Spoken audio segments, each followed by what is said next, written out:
Hello, friends. Welcome back to the Life with Lizzie show. I know it's been a hot minute. I have been traveling. This is that time of year. If you're listening to this, when this comes out, it is the end of November almost. Thanksgiving's coming up.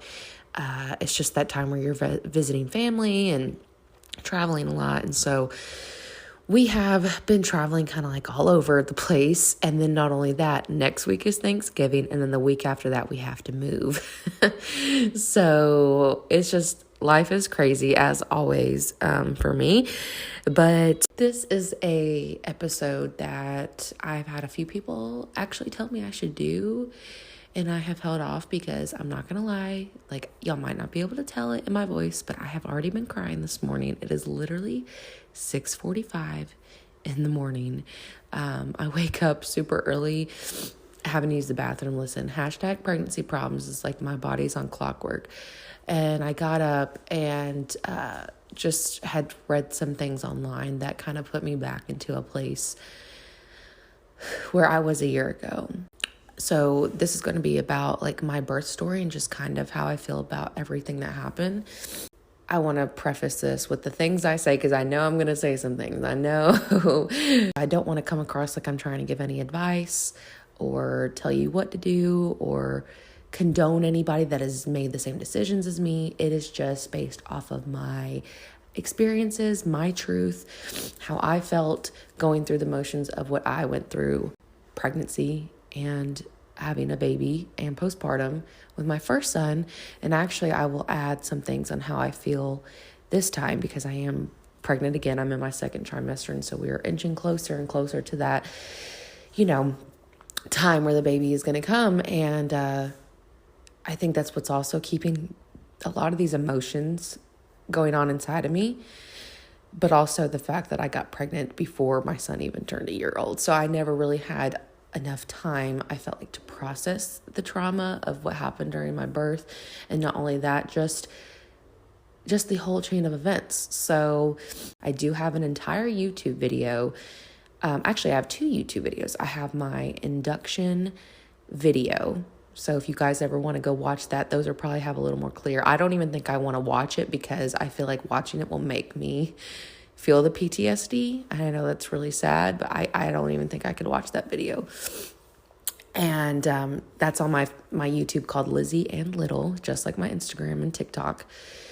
And then I made another video earlier this year about how I felt about my birth. But I never did a podcast on it. And like I said, it's something that a few people have brought up to me that they think I should do when I've asked people, like, give me some ideas on what to talk about. I'm doing so much right now. I can't even think of like what to talk about. And I've been told, talk about your birth story, talk about what you went through. And, there's always that phrase that as long as you and the baby are healthy, that's all that matters. And I will tell you, if I ever hear that said to me again, I will nut up. I will go crazy because it's not. And I know from some people's perspective, I think a lot of the people that feel that way have not went through something traumatic, or if they have, they've already moved past it. So it's a little easier for them to say that, right? And of course, I think it's painstakingly obvious that any mother that her and her child survived childbirth, which most of us should be surviving childbirth. Unfortunately, the U.S. is actual shit when it comes to maternity care and taking care of women. We still have one of the highest mortality rates, and we are in a developed country. That is disgusting. I'm disgusted with the entire system and the way they treat pregnant women. I'm telling y'all, I'm pretty intense. That's why I said, don't take my advice if you don't want to. I'm not giving advice to begin with, but I get built up about this because I have trauma, And so it's just, it's not just about the mom and baby being healthy, but I will say, obviously, if you are somebody who thinks that or thinks to say somebody that, think about this. I don't think there's any mom, or at least any good mom, out there that is pissed that their baby and themselves did not come out physically healthy. Because here's what we're missing. When people say that, they're not thinking of the mental health. No, because if they would, they wouldn't say that. you wouldn't say as long as you and baby are healthy, that's all that matters. Because if I'm mentally not healthy, that's not okay. It's absolutely not okay. And so let's kind of rewind. I'll give y'all a little backstory. I'm not angry about what happened to me. I'm just more traumatized. That's literally the word. I'm just traumatized. It's really just what it is. I'm just traumatized. And I am consistently seeing other women go through what I went through, and it breaks my freaking heart. And I think that's what finally put me on the edge to talk about it today, because I've seen 2 women on my Facebook in the last 12 hours going through what I went through unnecessarily, actually even less necessary than my situation was, completely unnecessary. And my heart breaks. So let's kind of rewind, and I'll just give y'all some of the backstory. So as a lot of y'all know, I went through infertility to get pregnant with my first child, Anakin. We started trying, I believe I was 21. Yeah, I had just turned 21. It was the month of my birthday. I got my IUD surgically removed. They said, you can go ahead and start trying. So that's what I started doing. I was ready. I'd been married for 2 or 3 years at that point, and I'd been with my husband for 3 years added on to that. And even though we were young, it was just, in my mind, it just made sense to be the next step. So we started trying. And if you don't know my story, I was 364 pounds at one point. And so I was obviously very unhealthy. I was in a lot of pain. And as hard as infertility was, going through that for 2 years, I am grateful I didn't get pregnant at my highest weight. Obviously, it's easy for me to say that now because I did not feel that way during that time. So it got to a point, I think we were close to a year trying. It was about 9 months or something like that.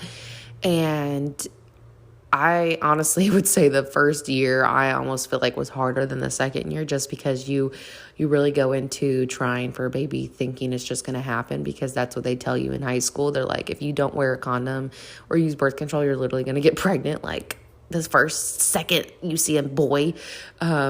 So I just assumed, even though I was bigger, I had knew women bigger than me get pregnant with no problem, and I just assumed it would happen.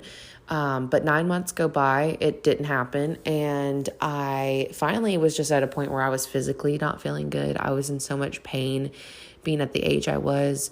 It was very uncomfortable. I felt like I was 80 years old. It was just, it was horrible. I felt like crap. So I knew that, the way to get pregnant, I just knew biologically I had to reduce the inflammation in my body.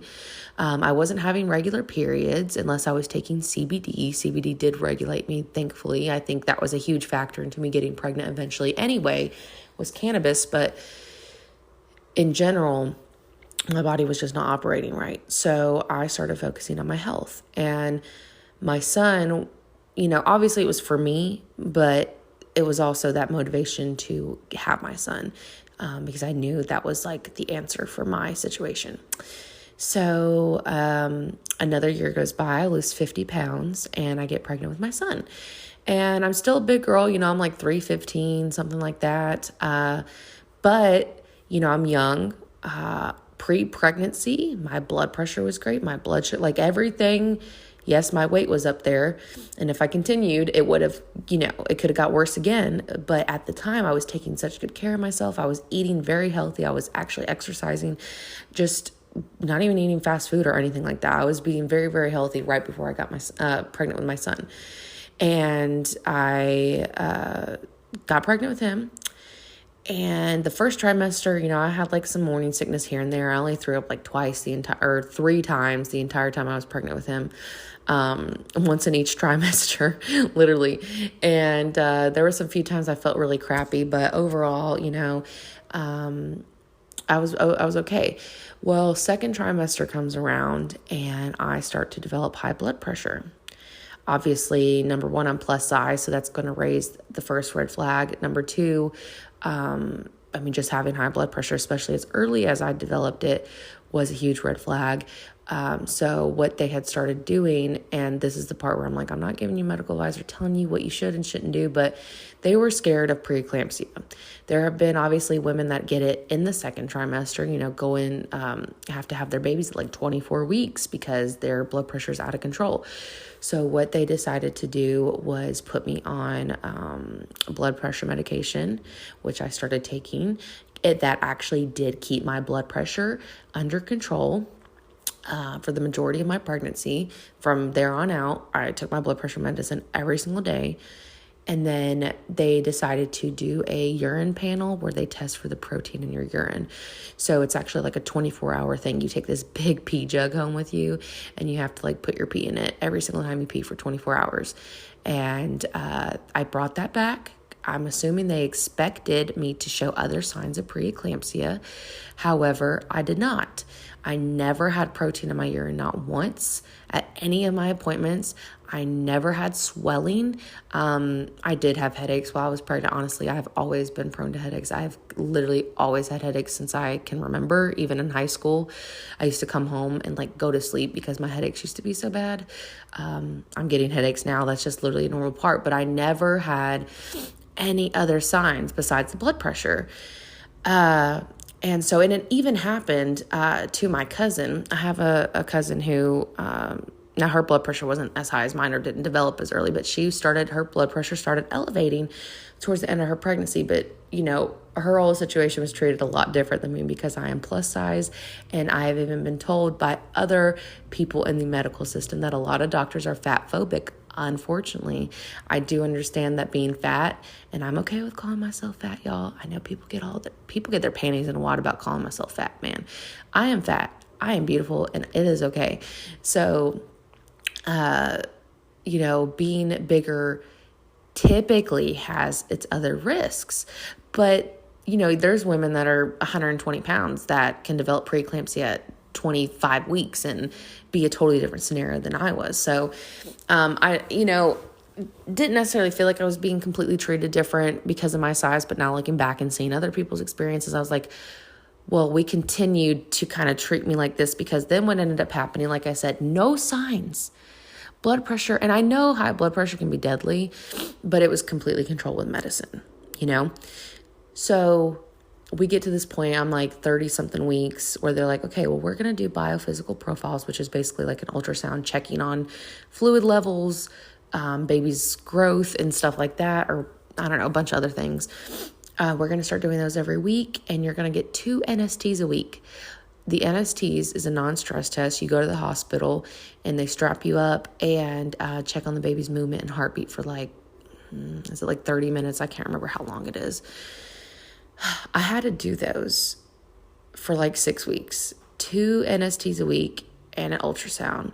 And it was exhausting. And do you know that my son passed every single test? He passed every biophysical profile. There was literally, they were looking for other things wrong. And I know that that's typical with high blood pressure, but nothing was wrong. Like everything was fine. My son was fine. He was perfect. And so I actually went a couple weeks without seeing my doctor because she just like, I don't know, you know how it goes. Sometimes you get to an appointment, they're at the hospital. Something happened, like one of their patients are in labor, so they're just not there. So there was like 3 appointments. I didn't even see my OBGYN towards the end. So I was going to those biophysical profiles and all the things. And when I would come, I would see usually like one time I saw a nurse practitioner, but I only saw that person one time. One time I just got like my vitals checked, my blood pressure, and peed in a cup and basically left and went and did my other stuff. So I go to I think it was my 34-week appointment. I was almost 35 weeks. I was like the end of 34 weeks. And I go to my appointment. And out of nowhere, again, haven't even seen this doctor in almost a month. Or no, longer than that. Because those appointments, the doctor's appointments were always weekly at that point. They were like every 2 weeks. And then before that was like every month. But we go in the room and she tells me, so we'll be inducing you around 37 weeks. At that point, that was literally like 2 weeks in a day or something from that moment. I'm over here, my mom went overdue with all of us, like 41, 42 weeks. I'm 34 weeks. I think I at least have 6 weeks left, like the minimum. Like I at least have 6 weeks, right? I can go to like at least 40 weeks, right? No. I mean, I could have, but I didn't trust my intuition. I immediately started sobbing. I think the hardest, number one, I've ever done to like a medical professional, but like, I don't know, it was a pretty intense cry. I had a feeling that second. I had a feeling that absolute second she's going to give me a C-section. I just knew it because that's what I said to her. I actually have, it's gone now, or else I would probably record it. I mean, add it into this recording. I had recorded on audio that doctor's appointment because I had a feeling, like I'm telling y'all, my intuition, a lot of times we are told to not listen to our intuition, especially by medical professionals, but in life, a lot of times we are dismissed by our intuition. I had a feeling that I needed to record that appointment because there was things that she was going to say that I needed to know. That recording has since been gone because when I got a new iPhone, everything transfers, I guess, but your audio recordings on the voice memo app.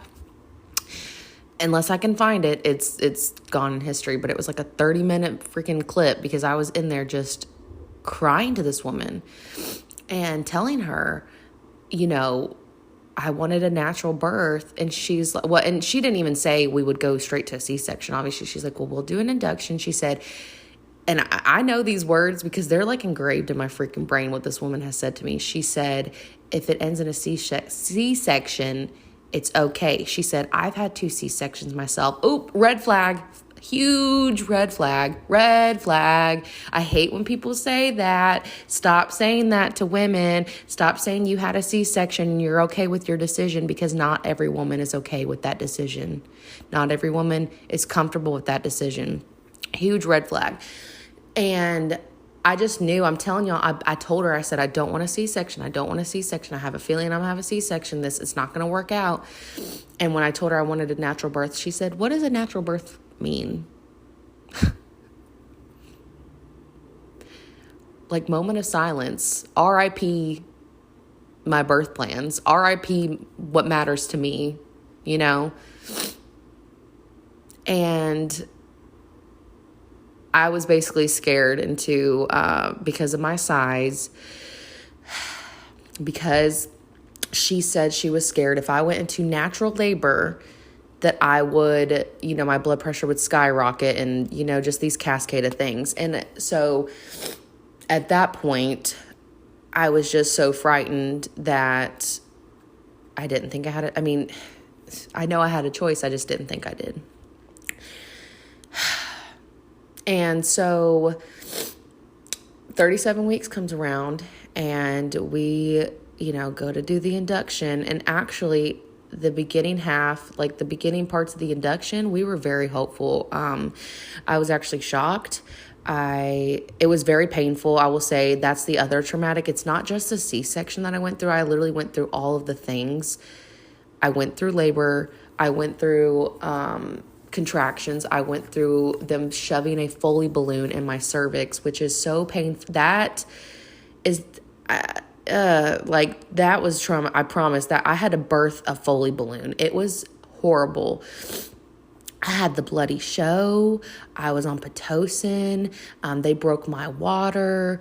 My contractions were literally nonstop, back to back to back to back. I got no break. Like in natural labor, if you don't know, if you're not a mom, you've never been through it, natural labor, you get a break. That is, God designed that to give you a break, give you a minute to catch yourself.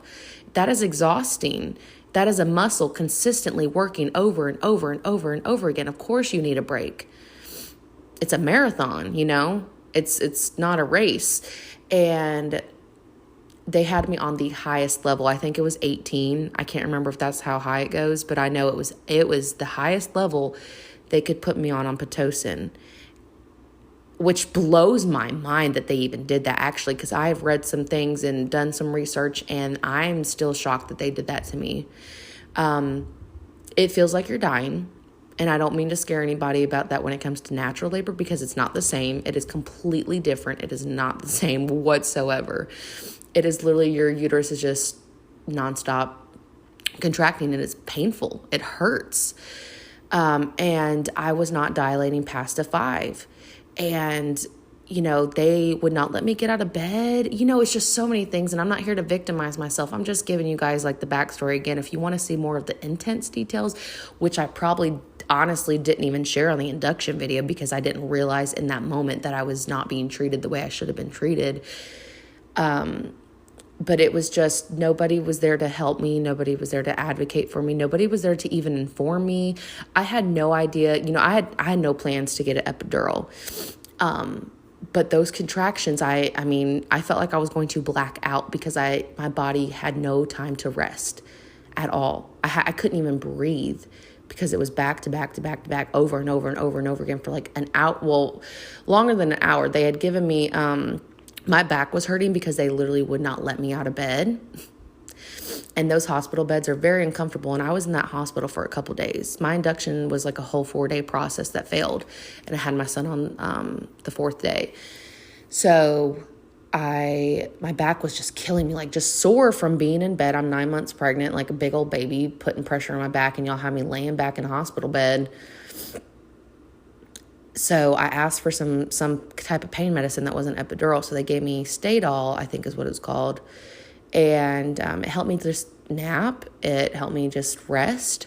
And then when I woke up, that's when everything, I guess they had kicked that Pitocin up while I was sleeping, and without my consent, without talking to me, without explaining anything. And I woke up to that. And so I did not want an epidural, but I don't know how my body even could have went through that any longer. So I begged for epidural. I'm like, I can't do this. This is insane. What I should have done is just say, can we fucking turn the Pitocin down? You're put in these situations. Women, moms, so many people are pushed in this corner. You don't know. You just kind of assume that they're going to take care of you and they're going to do what's best for you. But I believe they don't. So I begged for the epidural. Nobody told me that the epidural could slow your labor down. Nobody. And shame on me for not researching enough before I had my son. Like I said, I was just hopeful that I could trust these people, and I couldn't. I was never informed on anything. So the epidural kicks in, and I'm like, oh, thank God I can rest. Like, Lord. There was some stories I had read that when women got the epidural, it kind of kicked their labor from slower to faster. But now, after my story, I've also read where it has literally stopped labor completely. And it's just, nobody explained that. So I get the epidural. I am exhausted. I fall asleep. I wake up. The Pitocin's off. I look at the contraction monitor. I have literally 0 contractions. And I just knew. I knew I was going to have a C-section. My water has been broke. They should never have broke my water. And, what choice do I have now? My body was not ready. My son was not ready. We are putting women through unnecessary medical interventions when God made gestational age 40 to 42 weeks for a reason, So I called the nurse in, and I said, so I'm going to have a C-section, aren't I? And she said, we've already scheduled it. Looking back, that pisses me off so bad that I would have rather been woke up. I don't know if this registers for other people like it does me, the way it bothers me. And I know it, like I said, it's my trauma. I'm going to sound a little more angry and whatever. But think about it. Nobody woke me up. Because it was like 3:00 in the morning or something like that. My C-section was scheduled for 7 or 7:30, I believe. I had my son at 8. It was something like that. He was born at 8:00. So the surgery started, we started prepping at 7 in the morning, Nobody even came to woke me up. What if I would have woke up at 6:30 and they're like, okay, we're about to go to surgery. I'm like, what the fuck is happening? Thank God I woke up. Thank God I was able to figure it out myself without having 15 people in the room try to come prep me and give me all this medication and do all this and that. And I threw up right then when I found that out. I mean, thankfully at the moment, God just kind of gave me a moment of peace, because I just knew it was what had to happen at this point, and there was nothing I could do about it. But I did throw up, and it sucked. So obviously from there, you know where this goes. I end up with a C-section, and just to preface again, because I have so many people and friends I know that have had C-section, and it's not to condemn anybody that makes that choice or is okay with that choice or has wrongfully been put that choice on them. This is just how I feel. And so here's how it goes if you've never had one. So my epidural had wore off by the time it was time for the C-section. So they gave me a spinal tap, which is just like an epidural, like same concept, goes in your back, whatever. You get naked and you're in the operating room, and you go to lay on a cold table, and pretty quickly the spinal kicks in, so you start not to feel anything. But there is a room full of people, like 15, maybe even more people. Whoever it was behind me, I think it was the anesthesiologist, somebody that was doing something behind me, was playing loud music, didn't ask me if I wanted to have, I don't even remember what song was playing when my son was born. I just know that this man was playing his own music. Nobody was talking to me. They almost forgot to bring my husband in. Nick came in like the second Anakin was being pulled out. I remember trying to speak to my doctor, and they're over there above me talking about like everyday life. Like the two people that are working on me, they're just living their life. They're at work, this is normal for them. This is the birth of my child, and I'm by myself. I'm staring up at the ceiling on a cold table, naked in front of a million people. Nobody's listening to me. Nobody's talking to me. And I'm alone. And even when Nick gets in there, he has to get Anakin. I can't even, it's not the ideal situation, okay? And not only that, when my son was born, he was fine. He came out peeing on everybody. They took my son away for 3 hours. Obviously, I'm on a table. I'm on drugs. I don't know where they're taking Anakin. I told Nick, I think Nick was going to stay with me. I said, go watch him. Go be with Anakin. Because of COVID, they would not let Nick be with Anakin. They would let him watch him through a window, but they would not let him be with him. 3 hours, I have seen women have C-sections and have their baby stay with them the whole time.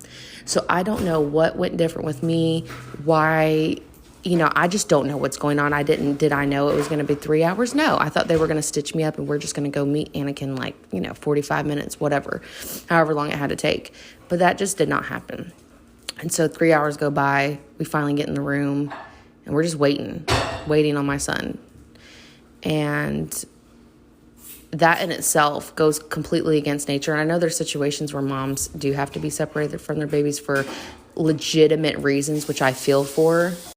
But that alone goes against, everything in nature. We are not supposed to be separated from our babies, especially if you don't have to. There was no medical reason. There was no reasoning. There was no logic. There was nothing.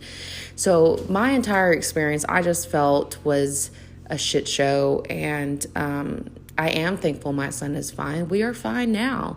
But mentally, I am not. I still struggle because of how this all turned out. And it has given me this sense of not believing in myself. It also caused issues with our breastfeeding journey as well, because like I said, we didn't get that golden hour that so many people rave about.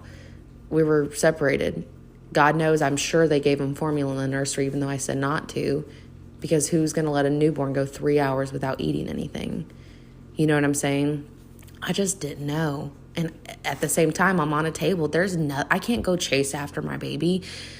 No one was even listening to me. Like I said, I remember trying to talk to my doctor and nobody would talk to me.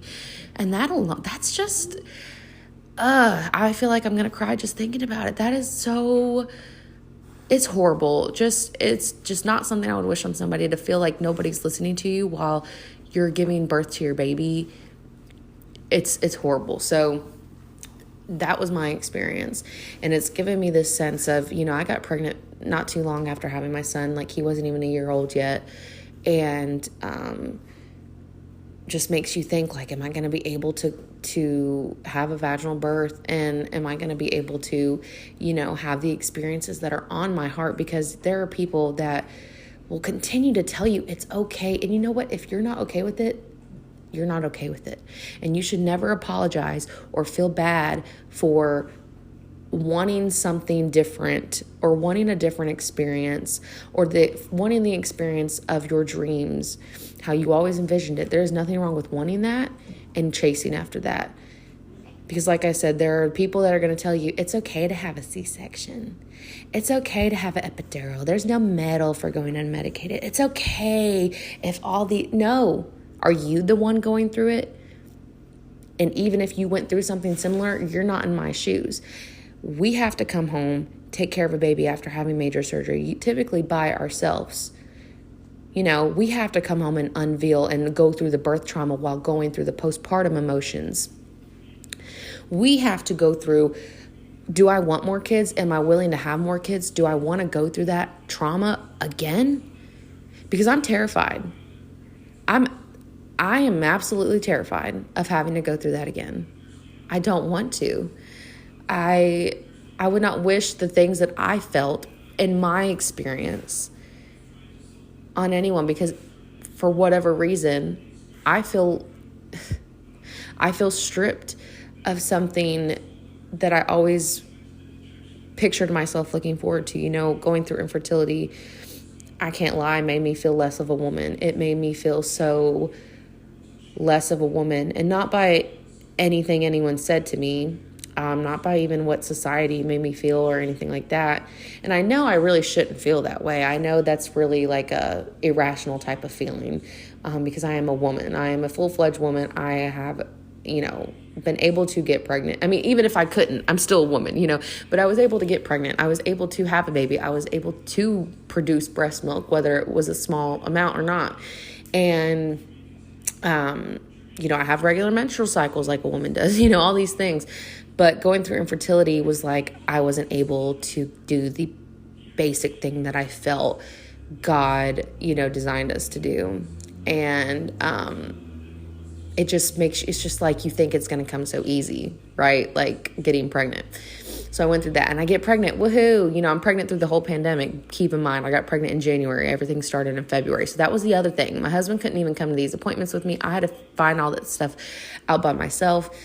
And then going through the C-section, and I know a lot of moms feel this way. I'm not going to claim this for every C-section mom. But it can make you feel like you are not going to be able to give birth in the future because of how much doubt and insecurities that puts on a mom, because it does. A lot of us, I would not doubt majority of women, it does that too.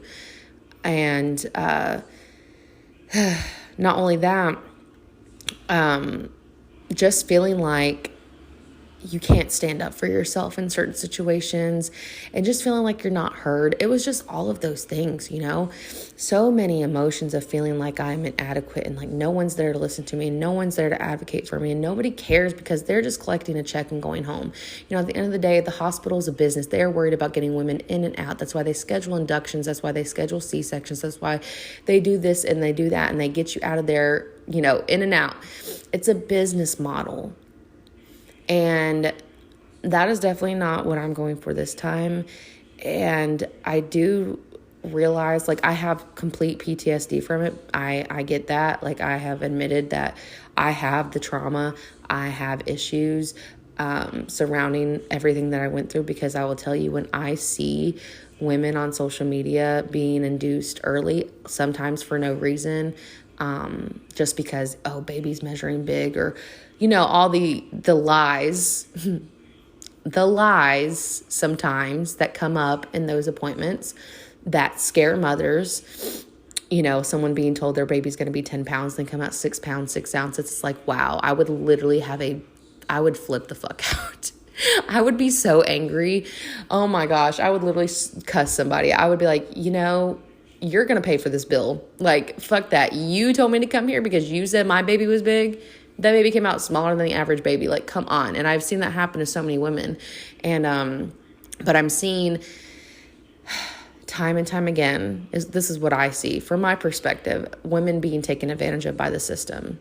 I am seeing first-time moms being induced, and and a lot of times they don't realize just like I did not know all of the cascade of events that lead to a C-section or just lead to a traumatic birth in general, because you can have a vaginal birth and still have trauma. I never want to invalidate anybody. It's not just C-sections. There's so many different forms of birth trauma. Like, I'm just giving my examples, right?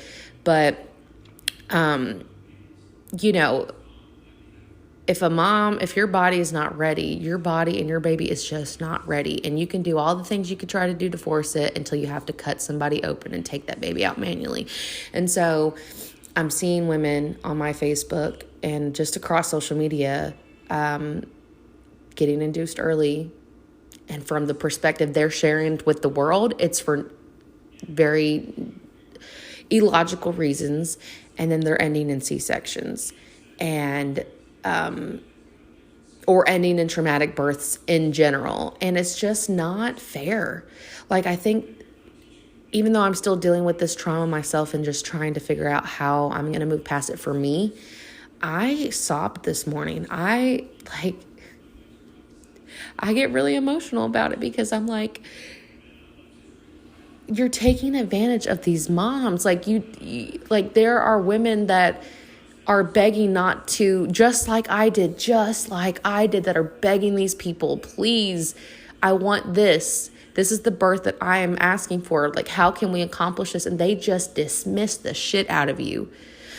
And it makes me really sad for other moms. And I guess that's why I'm making this episode to begin with, because I don't expect my story to make you feel like you shouldn't get an induction, or to make you feel like you shouldn't get another C-section if you've already had one, I'm not here to shame or dismiss anybody's anything, but I am here because I feel like so many women are getting pushed into this idea that, number one, once a C-section, always a C-section. Number two, I am simply just a woman that likes to share her stories and experiences on the internet, not necessarily to educate, but more to make connections with other people that have either been through the same thing or, have some type of experience, so we can connect and learn and grow from each other as well.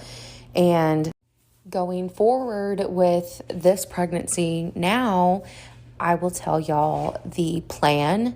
Now, I have told myself that I do have to accept, whether this was, I never had a C-section or not, that I need to be prepared for other scenarios. Because at first, when I found out I was pregnant, I was literally like, I'm not even going to think about a C-section. I'm not going to prepare, because I would read stories where moms were like, you need to prepare for all these different births. And I was like, well, I don't want to set myself up for failure by preparing for the complete opposite of what I want. Because it would just trigger me. Like, thinking of planning for a C-section triggered me hard. And just the thought of having to think of what would I do differently this time when it came to it was difficult for me, because I still have that fear in the back of my mind that no matter what I want, they're not going to listen, because that didn't happen last time. But I recognize that if that happens, because who knows, like, I could be 10 centimeters and something happens where I've heard stories where women's cervix start swelling and baby physically can't fit out anymore. And I don't want to think about those things, about what could possibly happen, because I don't know. You literally never know what could happen. But because of that unknown, I recognized myself that I do need to have that backup plan, have it made, have it put away, and have it there in case, but I don't have to always think about it, and I don't have to focus on it once it is done. So that is something I'm going to be doing soon, as well as start focusing on making those birth plans and getting everything kind of like finalized in my brain so I can like set it aside and focus on what needs to be focused on and all those things. So I'm going to do that. As much as I didn't want to, I've had to just push through that uncomfortable pain of like figuring all that out. But the plan that we are praying, and if you are like spiritual and you feel called to pray for me, I would appreciate that this, works out in the way God knows that I really would want it to. But the plan is if I do not develop gestational hypertension and I stay healthy, and, there's no real reason to bring big pharma into it, that I can have my home birth and my VBAC birth. And I am really looking forward to it. And like I said, praying it all works out. And like I said, if it doesn't, we will figure it out. But just thinking of laboring at home in the comfort of my house, with my husband, and I do plan on having my mom present. I plan on these are just like little details. I'm just kind of going on a tangent here, but I do want to start thinking of it and start, visualizing what I want, because I know that just makes the vision come to life, So I plan on not having my dogs here, because gosh knows, like, if I'm screaming or who knows what could happen, I don't need them like freaking out. So I plan on my brother watching my dogs, my stepdad. I'm going to try to have him watch my son. Just my son's, he's like a year old. I don't see me wanting him around depending on how the situation goes, but that could change. And then realistically, all I want there is my husband, my mom, and the midwife. And if I can get a doula. I don't want any more than that. And so I'm just picturing, having my birth team being in full support and having the tools to help me that I didn't have last time. And being able to eat and drink and shower and walk around. Oh my gosh, being strapped to a bed was horrible for like 4 days. So that's the plan. I think I do want a birth pool, just in case. I don't know if I will give birth in the water, no, but that would be nice as well. So those are just some of the details that I have in my brain that I know I want for now. And there's obviously going to be bigger things that come up, like, okay, where are we going to set up the pool? Or I want to print off birth affirmation cards that I need to come up with and stuff like that. So I really am trying to, like I said, I need to pray about it. I know I need to pray about more because what I was going to say is I need to just find that strength to prove to myself and believe in myself and know I can do this, because continuing to have the doubt in the back of my mind is not helping. So there's a lot to work through, and I know I have the trauma, I have the emotions tied to it. I know that when I think or see other people go through what I went through, it breaks my heart, and I sit there and cry and cry and cry. Like, that's not something I want to continue to feel. So it's kind of hard working through that, being pregnant and then knowing I'm going to have to face birth again. It's just been a roller coaster of emotions. But I wanted to share this. Like I said, I know I've repeated myself. This is a very long episode. But hey, it's my podcast. And, who wants to listen will listen. And if you listen this far, I do appreciate you. I promise. I appreciate anyone that takes the time to listen to me kind of vent and express my feelings. And and not judge me for it. It's really nice to know that there's people that actually care to hear what you have to say. So if you did make it this far, feel free to share on your stories. You might not want to because I'm so intense and people might be like, girl, who is this chick? She's like so uptight, and like, she is definitely intense with her views. And I'm like, yep, I sure am, because that's just the person I am. But if you did watch this far or listen this far, my brain's all over the place. Just definitely feel free to tag me on Instagram or Facebook, whatever social media, at Lizzy and Little, LIZZYANDLITTLE. And yeah, if you have had any other experience, a similar experience as me, and you want to talk about it, don't feel like you have to come tell me about it. But if you want to connect and, we talk about it, I'm here to help each other grow from it, because I need that. I need the discussions to kind of like move forward. And I think sometimes it takes talking through what you went through and talking to other people and see how they're getting through it as well, and seeing what works for you on your journey of healing. So feel free to DM me. You guys always have access to that. You can always message me and let me know how you're doing and what you think of this podcast and whatever else we talk about. So I'm going to sign off. I love y'all. I appreciate y'all, and I'll see you in the next episode. Bye.